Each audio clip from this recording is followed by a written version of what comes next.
Channel کو subscribe کریں اور بیل آئکن پریس کریں۔ ویڈیو کو لائک، شیئر اور کمنٹ ضرور کریں۔ 16 دسمبر کے روز ہمیں دیکھنا تھا کہ سرنگ کا دھانا کہاں کھلے گا۔ دوپہر کا وقت موزوں تھا کیونکہ یہ وقت ہندوستانی آفیسروں اور دیگر افراد کے آرام کا وقت تھا۔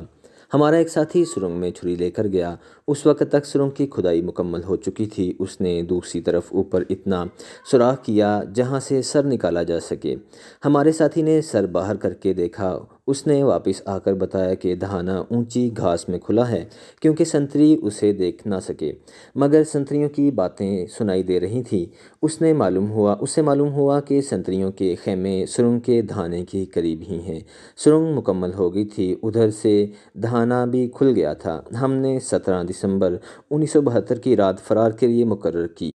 سارا دن ہیجان اور بے چینی میں گزرا۔ ذہنی طور پر ہم ایک ایسے سفر کی تیاری کر رہے تھے جس کی منزل تو ہمیں معلوم تھی، لیکن یہ نہیں کہا جا سکتا تھا کہ اس منزل تک پہنچ سکیں گے یا نہیں۔ راستہ موت کی وادیوں سے گزرتا تھا۔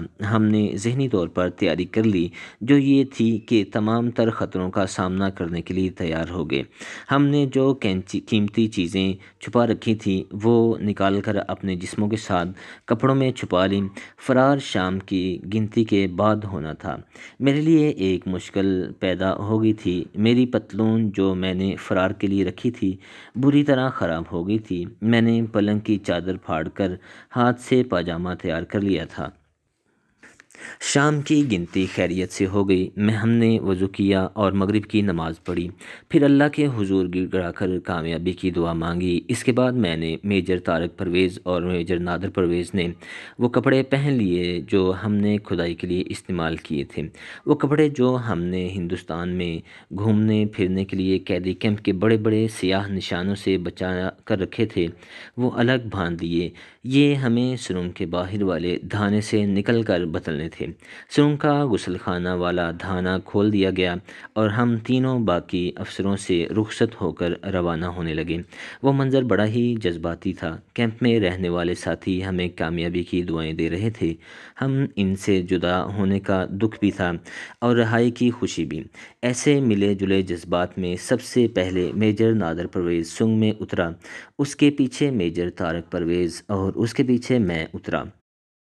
ہم رینگنے کے عادی ہو گئے تھے، دوسرے سرے تک جا پہنچے۔ میجر نادر پرویز نے سرنگ کا دھانا کھلا کرنا شروع کر دیا اور ہم مٹی پیچھے کو ہٹانے لگے۔ سرنگ تک تنگ تھی، مٹی اسے اور تنگ کر رہی تھی۔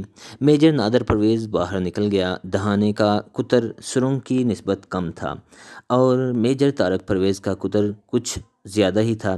وہ سرنگ کے دھانے کے نیچے ہی پھنس گئے۔ انہوں نے مجھے کہا کہ میں پیچھے سے انہیں دھکا لگاؤں۔ میں ان کے پیچھے تھا، پوری طاقت سے انہیں دھکیلا مگر نکلنے کی بجائے اور زیادہ پھنس گئے۔ کہنے لگے کہ نیچے کھینچو، اب انہیں پیچھے کو نکالنا محال ہو گیا۔ خاصی دھینگا مشتی اور کھینچ تانی سے انہیں نیچے کھینچا۔ انہیں دراصل کھدائی ہوئی مٹی پکڑی ہوئی تھی۔ انہوں نے مٹی پیچھے پھینکنی شروع کی تو مٹی میری آنکھوں اور منہ پر پڑنے لگی۔ یہ وہ جگہ تھی جہاں سے سرنگ عمودی ہو جاتی تھی۔ خدا خدا کر کے میجر طارق اس مرحلے سے اوپر چلے گئے مگر دھانے میں جا کر پھنس گئے۔ میجر نادر نے انہیں اوپر سے اپنی ٹانگ پکڑوائی، نیچے میں نے دھکا لگایا اور طارق پرویز کو باہر نکالا۔ اب میری باری تھی۔ میرا جسم دبلا پتلا تھا جو اچھا نہیں سمجھا جاتا تھا، لیکن سرنگ سے نکلتے وقت میں نے محسوس کیا کہ دبلا پتلا جسم کتنی بڑی نعمت ہے۔ میں نے بڑی آسانی سے سرنگ سے باہر نکل آیا۔ آزادی کی ہوا کے پہلے جھونکے نے جسمانی اور ذہنی تھکن اور خوف کو دور کر دیا۔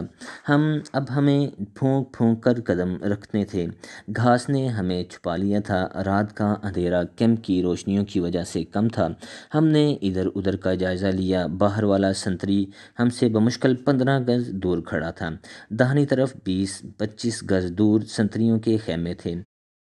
ہمیں ان کی باتیں سنائی دے رہی تھیں اور سنتریوں کی حرکتیں بھی دکھائی دے رہی تھیں۔ سرچ لائٹ اور کیمپ کی روشنیوں سے ہمیں گرد و پیش کو دیکھنے میں مدد مل رہی تھی۔ کیمپ کے اندر اور باہر سنتریوں کا دھیان کیمپ کے اندر کی طرف کرنے کے لیے ہم سب نے اپنے انتظام کر لیے تھے۔ اس کے تحت جو افسر پارک میں رہ گئے تھے انہوں نے بے تکا شور شرابہ اور گل گباڑا بپا کر دیا۔ اس سے تمام سنتریوں کا دھیان اس طرف ہو گیا۔ ہم تینوں گھاس میں بیٹھے بیٹھے آہستہ آہستہ سرکنے لگے۔ یہ مرحلہ سب سے زیادہ خطرناک تھا۔ ذرا سی غلطی اور غفلت ہمیں گولیوں کا نشانہ بنا سکتی تھی۔ ہم کیمپ اور سرچ لائٹوں کی روشنی سے نکل کر اس جگہ پہنچنے کی کوشش کرنے لگے تھے جہاں اندھیرا شروع ہوتا تھا، مگر یہ ٹیڑھا مسئلہ نظر آتا تھا۔ مگر گھاس میں رینگنے سے گھاس ہلتی اور شک پیدا کرتی تھی۔ رینگنے کی ترتیب یہ تھی کہ آگے میجر نادر پرویز تھے۔ ان کی ذمہ داری تھی کہ سامنے کوئی خطرہ ہو تو وہ اشارہ کر کے ہمیں خبردار کر دیں۔ دائیں اور بائیں دیکھنے کی ذمہ داری میجر طارق پرویز کی تھی اور پیچھے کے خطروں کا خیال رکھنا اور ان دونوں کو خبردار کرنا میرا فرض تھا۔ ہم ایک دوسرے سے اتنی دور ہی تھے کہ ایک دوسرے کو چھو سکتے تھے۔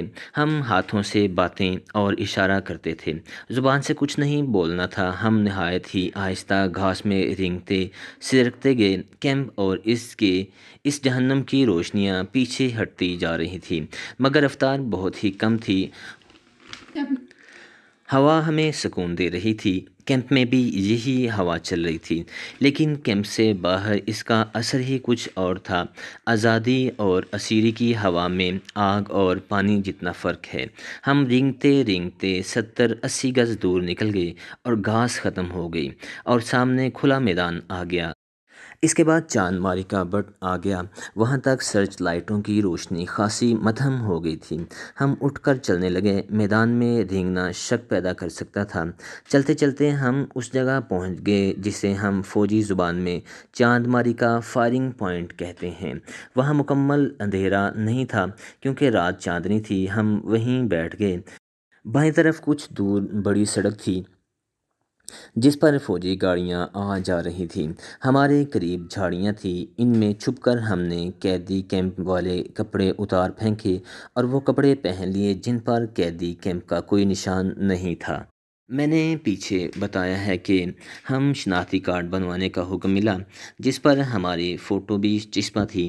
ہم نے فرار کے ارادے کے پیش نظر ان کارڈز کے لیے اپنے حلیے اس طرح بگاڑنے شروع کر دیے کہ دھاڑی بڑھا اور جن کی مونچھیں تھیں انہوں نے مونچھیں رکھ کر انہیں گھنا کر لیا تھا۔ اسی حلیے میں ہماری فوٹو لیے گئے تھے۔ اب کیمپ سے نکلے تو اس بہروپ کو اتارنا ضروری تھا۔ اس کے لیے ہم حجام کے بال کاٹنے والی مشین چرا لائے تھے۔ ہم نے اس مشین سے دھاڑی صاف کی۔ کپڑے جو اتارے تھے وہ قریب ہی ایک گندے نالے میں پھینک دیے۔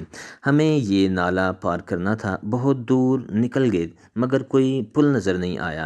پھر ہمیں جو پل نظر آیا وہ کیمپ کے مین گیٹ کے ساتھ والے واچ ٹاور کے ساتھ تھا۔ وہاں سے نالا پار کرنا بے حد خطرناک تھا۔ اس کے سوا اور کوئی راستہ نہیں تھا۔ نالے میں سے گزرنا شک پیدا کرتا تھا۔ ہم نے اللہ کا نام لیا اور نالا پار کر گئے۔ ہم سڑک پر نہ گئے۔ چلتے چلتے ہم نوجوانوں کی بارکوں کے قریب سے گزرنے لگے اور پھر ایک سرچ لائٹ آ گئی جس کے متعلق ہمارا خیال تھا ریلوے اسٹیشن کی طرف جاتی تھی۔ چونکہ یہ چھاؤنی کا علاقہ تھا اور وہاں قیدی کیمپ بھی تھا اس لیے ہمیں کئی جگہ سنتری نظر آئے۔ ہم خود اعتمادی سے چل رہے تھے، چال مشکوک نہیں تھی۔ کسی ایک سنتری نے بھی ہمیں نہ روکا۔ اس کی ایک وجہ یہ تھی کہ رات کے ابھی 8 ہی بجے تھے۔